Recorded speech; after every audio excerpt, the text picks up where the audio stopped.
Face me, coward!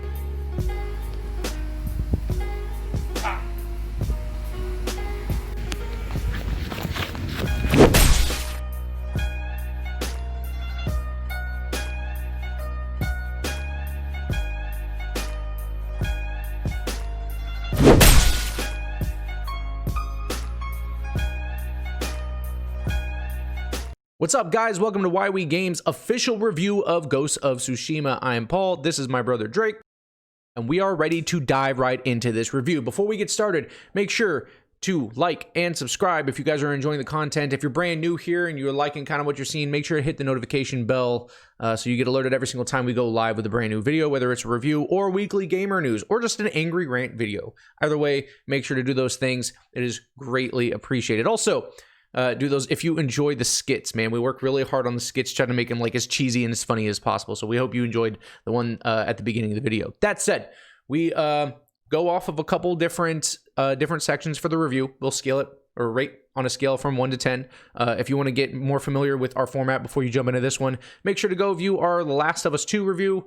Had that out for a couple weeks now, but it is definitely on the channel. And make sure to drop the link in the description down below. That said, without further ado, we're going to have Drake jump into his interpretation of graphics. We want to jump into graphics first. Go ahead, Drake, share your thoughts. Okay, so as far as the graphics go, I think it is a phenomenally beautiful game. They did a great job with as far as close detail and very, very far away relevant structures that sort of appear. You can see the towers or the dojos when you're far away, and you can move to it, which is something very exciting in an open world game. Is you can see a place from far away and then travel to that place, which is what makes the world open, and that's part of graphics, and that really helps it out. I think the graphics serve immersion very well. I think they're very, very, very, very pretty. I like the way that the trees interact with the landscape. It just rains. I mean, making it rain on leaves from the trees. I mean, the tutorial was a beautiful example of this, where they had you in this ring with your uncle, and you're doing this tutorial basically, where he's teaching you how to fight, teaching you to be one with yourself and your sword. And I mean, the leaves are falling, and you're running over them, and they're bouncing up and dancing. It's just an absolutely beautiful mechanic, and it really immerses you in the game. It's beautiful. As far as some negative things about it, which there's very little negative, I think the wind plays a great role.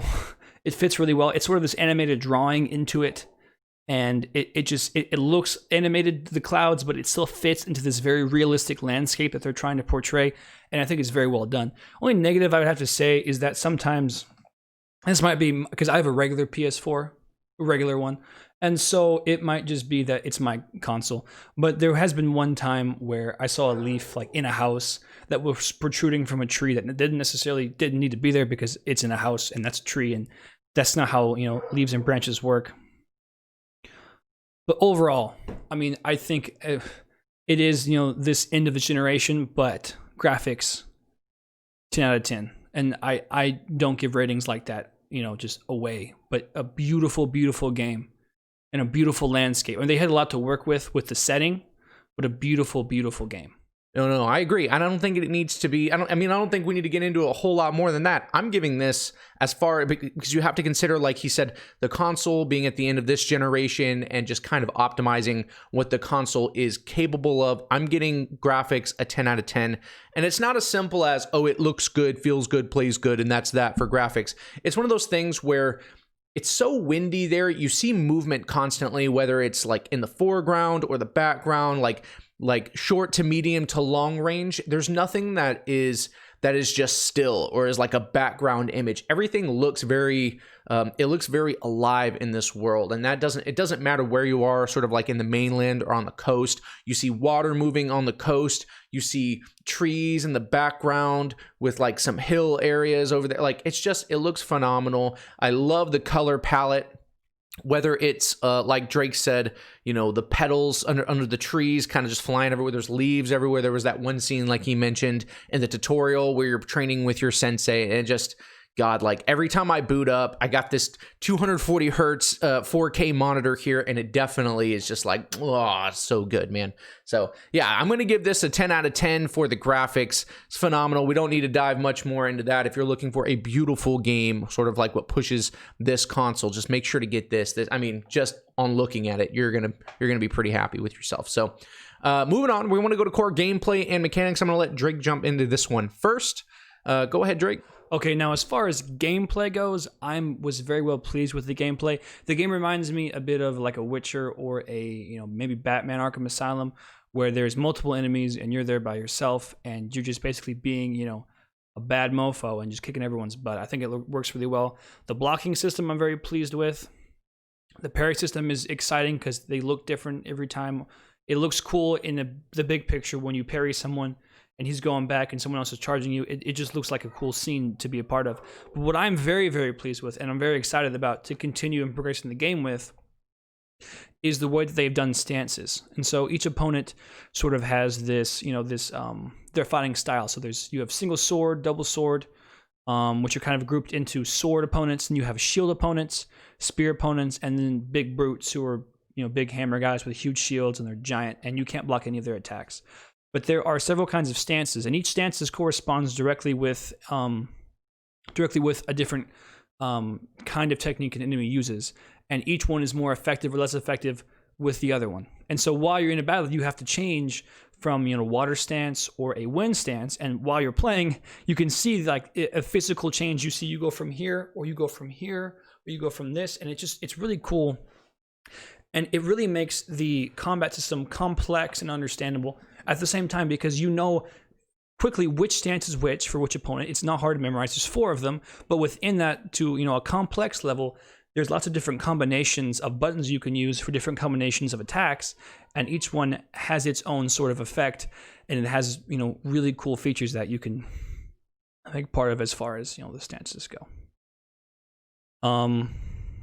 As far as the AI is concerned, I think the AI is actually very smart, and because it's very smart, it's very hard. Now, I played the game on hard. Not everyone did. I played the game on hard because I like a challenge. And what I learned from this is that, they fight like they're fighting an actual sword fight with you. They might take the step back to avoid, getting hit with a blade that's meant for someone else, but ultimately they're all going to charge you at once. And so 1-on-5 is really crucial for you, to know all of these stances and these complex techniques backwards, because it's cool. They're not waiting for you. They're not, way over there and they charge you. It's not like an anime where it's 1-on-1 each time. It's 5-on-1, and it really is that 5-on-1. And it's cool because AI, they're not stupid. They'll hit you with a bow and they'll keep shooting at you until you kill them or you stop their attack. The AI is very smart. The sneak is a cool thing for 2 reasons. The sneak is really cool for 2 reasons. The sneak is cool for one thing because it's sneak, and that's exciting to have ever in a game. It's sort of reminiscent of, what would you call it? Assassin's Creed, where you can go on buildings and you can, hide in things and hide behind, pillars or whatever, not be seen, and do sneak takedowns. And that's cool in itself.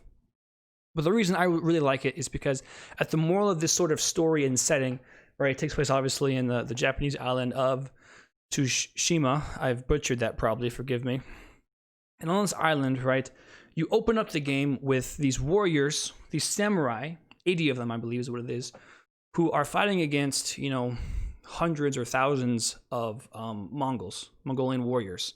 And these warriors, they come on this beach, and every samurai know, okay, they know that this is a suicide mission, but they continue to have that suicide mission because it's their honor, right? It's their sense of pride, and this is how we do things here. We face them head on. We're going to die, but it gives everyone else time to prepare or to retreat or run away or whatever else that they plan to do. And so the way the sneak mechanic works is that it toes the line between this moral and the game. Every time you use it, you feel just a little bit dirty, right? You feel a little muddy, because when you use it, you know that you're not doing what the character was taught.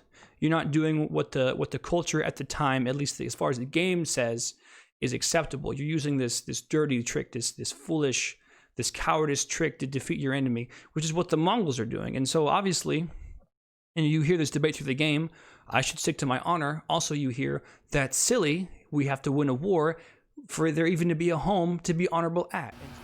There's so many.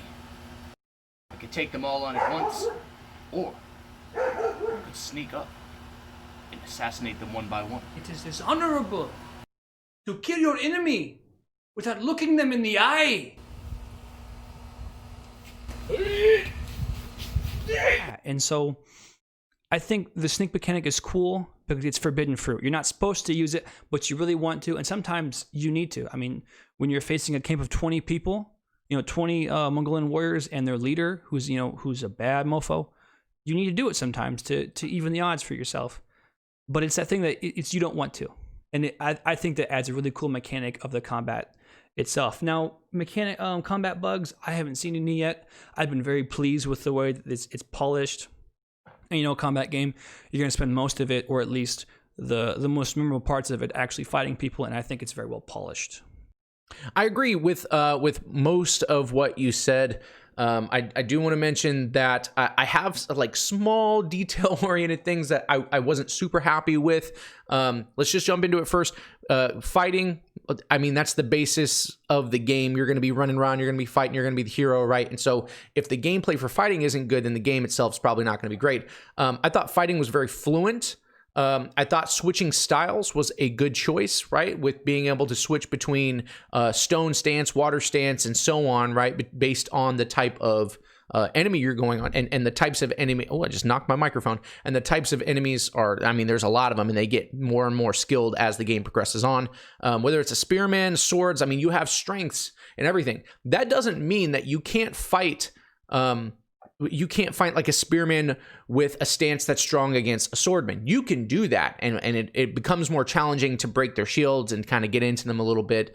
But I mean, I enjoy the stance switching. It feels like a little bit more of a nuanced, like Drake said, Arkham Asylum, or like the Spider-Man games, but they don't give you the Q, right? I mean, they give you a small Q. It just looks different, when it's time to parry or counterattack, or when someone's coming with an unblockable attack and stuff like that. It feels very much like that, and it allows you to be surrounded by enemies, right? And then just have this feel like you're just like this badass samurai who you're waiting for that first person attack, bam, counter parry, attack somebody else, counter parry, and it looks like, I mean, it just looks like it could potentially be choreographed the way that it allows you to be just this fluent, deadly samurai. So I really, really enjoyed that. I think the only nitpick, detail-oriented thing that I have against the combat was I would have loved a targeting system, right? In a lot of combat games, like The Witcher, for example, you can get surrounded by enemies and you can kind of pick and choose which enemy you're targeting,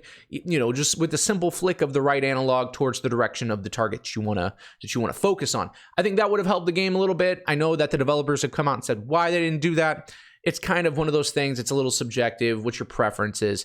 That's not something I hold against the game, but it's something that I would have liked to have seen for my style of play, right? So, interacting with the landscape and the core mechanics. I mean, you're going to find these foxes. They're going to take you on these rabbit trails to like these different shrines, which you can interact with and gain experience points. And just like the loop itself, which is aside from doing the main quests, is going out, exploring the world, finding these people in distress, helping the people in distress, usually either with an outright stealth mission, or an outright attack of someone who's causing them harm, or a stealth mission or something like that. I found that very few of the side quests, which is really why we play these games, right? Like the main quest is fun, but like the side quests to get lost and immersed in the world, they're not the best quality, but they're definitely not the worst. I never felt like in Assassin's Creed, the recent titles that they pushed out, I never felt like I was just doing a fetch quest. It never felt super generic. Everyone felt like in real distress. I felt their pain. And there are several times when you do these side quests and you complete the quest, but it doesn't work out for the quest giver, and you just kind of like feel that emotion just a little bit heavier. So I appreciated that aspect of it. As far as core gameplay mechanics, I'm going to give this one, I mean, it doesn't come out with anything we haven't seen before, right? It does everything well, right? And it doesn't implement any systems that are negative, but it doesn't come out with anything that we haven't seen before. So I'm going to give core gameplay mechanics in the loop, I'm going to give it an 8. Maybe an 8.5, so somewhere in there, right? An 8.25, I guess. Lastly, we're going to discuss immersion. I'm going to let Drake go in on immersion real quick before I share my bit. Now, immersion in this game. ultimately, I think it was done very well.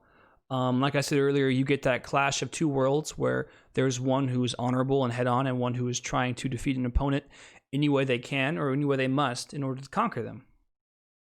And this setting, this sort of Japanese island setting where, everywhere you go, it feels like you're running away from something and you're fighting someone else and you're traveling somewhere else to accomplish a goal.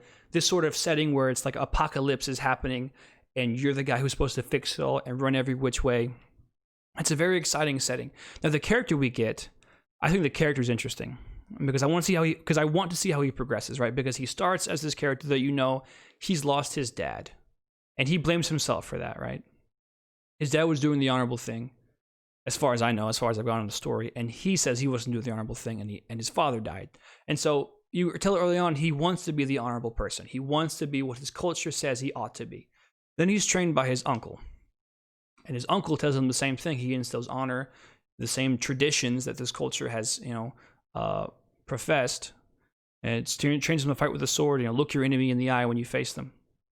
And similar to what I said about the sneak mechanic, we see that this character really, really wants to be the honorable character.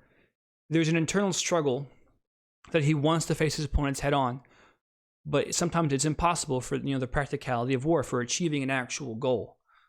And so you really see him torn sometimes when you make a decision that maybe he wouldn't have done, or you choose to assassinate someone, and maybe his master pops on the screen and says something, or he says something to himself, or he says something to another character about being honorable, and they're like, "That's silly, bro. There's 80 of them. You're gonna die if you do that. We need to win." And because of that pool in the character, it's interesting. Also, about our main character is that he has this interesting contrast between the way his father dies and his uncle dies. And it's very similar to, I think, The Last of Us, what happened with Joel, right? He wants to save someone that he already failed to save. His father died, and now his uncle is captured, and he blames himself for being caught with his uncle, for his father being caught. So now his uncle is caught because of similar actions in the beginning of the story where he couldn't fight to save him, and so now his response is to, okay, now I've saved my uncle.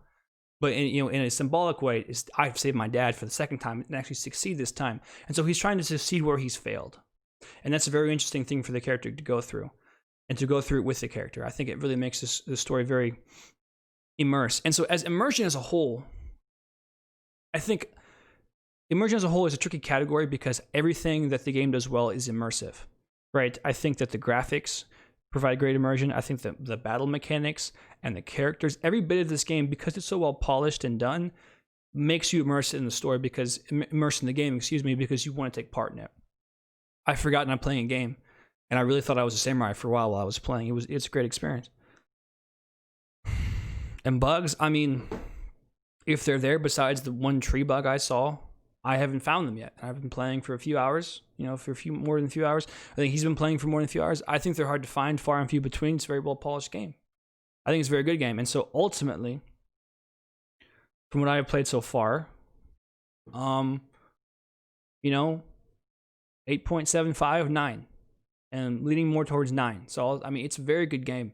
They're taking advantage of a very, very cool setting that's existed for a long time. Samurai games, samurai RPG games, and a very interesting time period, right, where Genghis Khan has his grandchildren, and they're the ones conquering the outer edges of the empire. And so the Mongolian Empire is in full swing and full power, and they have all their tricks that work very well in battle. And it's a really cool conflict between two cultures, between a character and himself. And it does itself very well because of the setting. It's immersive because of that. Yes, I couldn't agree more. This is one of those things where you go in and you're feeling if you want to feel like a samurai, similar to how in The Witcher, if you wanted to feel like a Witcher, this is a game that you can absolutely get lost in, and allows you to do that really, really easy.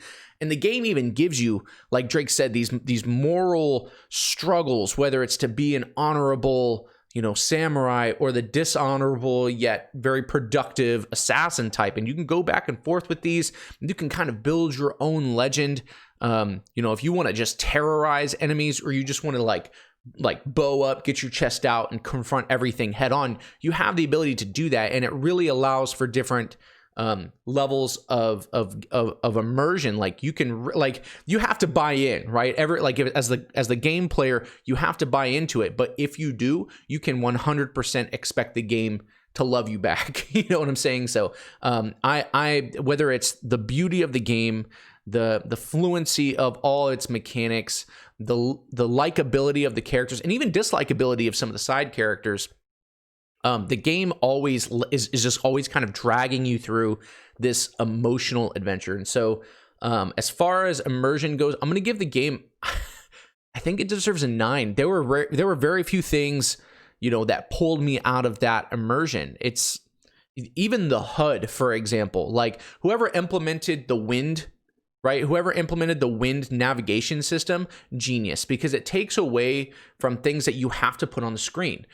There are times when, I mean, like quests will pop up on the screen from time to time, but when the wind guidance system, I can have a completely clean screen with no wind, or I'm sorry, no prompts, no maps, no nothing like that. It's just super clean, and that is very effective for immersion. You've seen this type of stuff in like Dead Space, right? So in Dead Space, they have the guy, and he's got basically his life meter and his ammo. It's all like it's on his gun as you lift it up, and his life meter is like on his backpack in the back. It allows for a very clean look, and I think that Sucker Punch definitely accomplished this in this game. So I'm gonna give the immersion. I have to, dude. I have to. Games that do it so clean like that, where you can have it up front if you want to, or you can just clean slate it and not be punished for it anyway. I've got to give it a 10 out of 10 for immersion, man. So yeah, that's gonna wrap up. That's gonna wrap it up, and we're gonna give our final grades. I think the game deserves a very strong consideration for a 9. I want to give it like a 9.5, man. A 9.5. It's going to be somewhere around there. Just a really, really strong showing from Sucker Punch to end off the PlayStation 4 exclusives in that console generation. Just really fantastic send off from them. I mean, I have to give it that. Like, there's just no other choice. It's so good. As of right now, it's Game of the Year, right? I know that we have some real bangers coming out, you know, towards the end of the year. With Cyberpunk, you know, everyone kind of expects Cyberpunk to be Game of the Year, and so do I. But up to this point, this is easily, without a doubt, Game of the Year. I think this thrashes The Last of Us 2, and that's no competition. So, yeah, 9 to a 9.5 from Why We Game. I think Drake and I are finally in agreement for something. If you watched the last one, we definitely didn't agree on everything, but this is one of those things where it's like general consensus. It's going to be really difficult to disagree with. So thank you guys so much for watching all the way through to this. If you've seen this part, if you're all the way through the video to this part, thank you so much for watching it all the way through. Make sure to like, subscribe. We work really hard on those super cheesy skits to make sure that you guys are getting, you know, the best, you know, exposure of personality that we can provide for you guys. So thank you so much for being here, and we will see you in the next one, man. Peace. It is dishonorable to kill your enemy without looking them in the eye. To be one with the sword, you must be one with yourself. Okay. Haiku now. Hold on. Just start saying like a random poetic shit. Like it doesn't even have to be. Okay. Is it? The tree petals fall slowly.